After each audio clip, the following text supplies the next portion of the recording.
Top quality और consistent performance के लिए सिर्फ सिल्वर पंप। टॉप क्वालिटी और कंसिस्टेंट परफॉर्मेंस के लिए सिर्फ सिल्वर पंप, नाम याद रखना।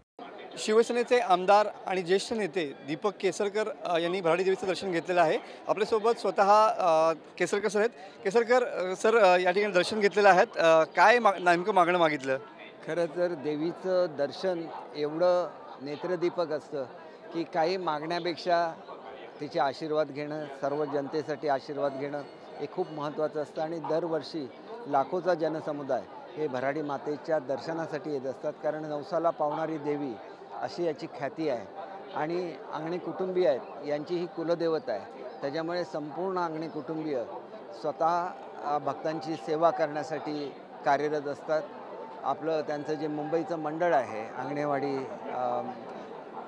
देवीचं मंडळ आहे, हे सुद्धा खूप या दृष्टीने काम करत असतं।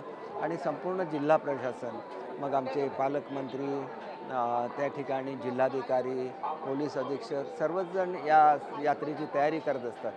परंतु मला अंगणे कुटुंबियांचं विशेष आभार मानायचे आहेत की लाखो भक्तांची सेवा तर ते करतच असतात, परंतु अतिशय सुंदर असं मंदिर हे त्यांनी या ठिकाणी उभारलेलं आहे। आणि त्यामुळे ज्यावेळेला जत्रा नसते त्यावेळेलासुद्धा अनेक भाविक आणि या ठिकाणी पर्यटकसुद्धा भेट देत असतात। आजच खरं तर आमच्याकडे सगळ्यात जास्त काजूचं या ठिकाणी शेतकरी आहेत आणि त्यांचं जे काजूचं बोंड असतं हे त्याचा वापर होत नाही, फुकट जातं, तर त्याचा उपयोग व्हावा म्हणून आजच मी ब्राझीलला जातो आहे आमचं शिष्टमंडळ घेऊन। माझी खात्री आहे की देवीच्या कृपेने आम्हाला त्याच्यामध्ये यश मिळेल आणि या शेतकऱ्यांना चांगला दिलासा मिळेल आणि त्यांचं उत्पन्न वाढेल। पालकमंत्री साहेब म्हणजे नितेश राणे असं म्हणतात की पहिल्यांदा निधी वाटपामध्ये प्रेफरन्स जरी महायुतीला असला तरी पण भाजपला मिळेल आणि त्यानंतर इतर पक्षांना, कसं बघता याच्याकडे? नाही बघा, पालकमंत्र्यांनी एखादं स्टेटमेंट केल्यानंतर त्याच्यावर मी काही बोलणं योग्य होणार नाही। ते कुठल्या संदर्भात बोलले हे आपण त्यांना विचारलं पाहिजे। त्याच्यामुळे मला असं वाटतं की ते सर्वांना न्याय देण्याच्या भूमिकेमध्ये असतात आणि सर्वांना ते न्याय देतील, याच्यामध्ये कुठलाही पक्षभेद ते स्वतः करतात असं मला वाटत नाही। बरोबर। दुसरा असा विषय की दोन्ही कृषी मंत्र्यांचा सुद्धा राजीनामा या ठिकाणी शिक्षकांना मागितला जातोय। वडेट्टीवारांनी प्रश्न विचारलेला आहे की राजीनामा नेमका कधी घेणार किंवा उत्तर काय असेल, कारण का सुनील केदारांचा राजीनामा लगेचच घेतला होता शिक्षा झाल्यानंतर। एक गोष्ट अशी आहे की हे सर्व निर्णय हे आदरणीय मुख्यमंत्री घेत असतात, त्याच्यामुळे मुख्यमंत्री महोदय या संदर्भात निर्णय घेत असतात।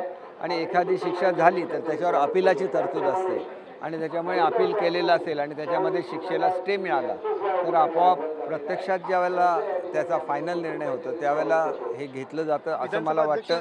परंतु याबाबत शासनाची भूमिका काय आहे हे मला नेमकी माहिती नाही, त्याच्यामुळे याच्यावर मी स्टेटमेंट देऊ शकतो। विधानसभा अध्यक्ष या संदर्भात निर्णय घेऊ शकतात असं सांगितलं जात आहे। विरोधी पक्षनेते या ठिकाणी आक्रमक झालेले पाहायला मिळतात कृषी मंत्र्यांच्या राजीनाम्यासंदर्भात।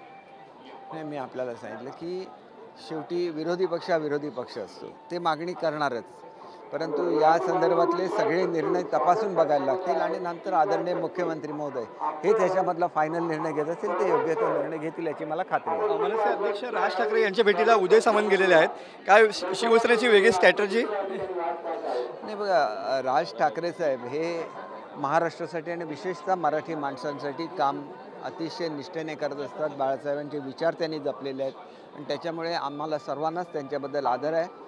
आम्ही सर्वजण वेळोवेळी त्यांच्या भेटीला जात असतो, अनेक चांगल्या सकारात्मक सूचना ते देत असतात आणि त्याचा फायदा हा महाराष्ट्राला होत असतो, विशेषतः मुंबईला सुद्धा होत असतो आणि त्याच्यामुळे या भेटीतून काही राजकीय अर्थ काढावा असं मला स्वतःला वाटत नाही। साहेब, गेल्या वर्षी भराडी याची यात्रा विशेष होती कारण का त्यावेळेला विधानसभा निवडणुका होत्या। आता 2025मध्ये कदाचित मुंबई महानगरपालिका निवडणुका येऊ शकतील।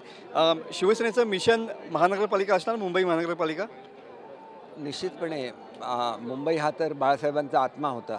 मुंबईतल्या मराठी माणसाला स्वाभिमान हा बाळासाहेबांनी त्या ठिकाणी दिला, त्यांना ताठमानेने जगायला शिकवलं, त्यांना नोकऱ्या दिल्या आणि त्याच्यामुळे मुंबई हे महाराष्ट्राचं हृदय आहे आणि ते नेहमीच शिवसेनेबरोबर राहिलेलं आहे।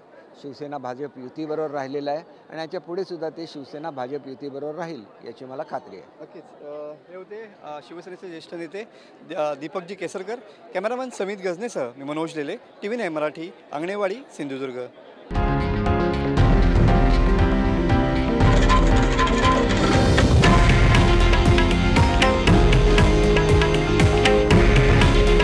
हे आहे देशातील नंबर 1 न्यूज नेटवर्क आणि आपण पाहत आहात TV9 मराठी.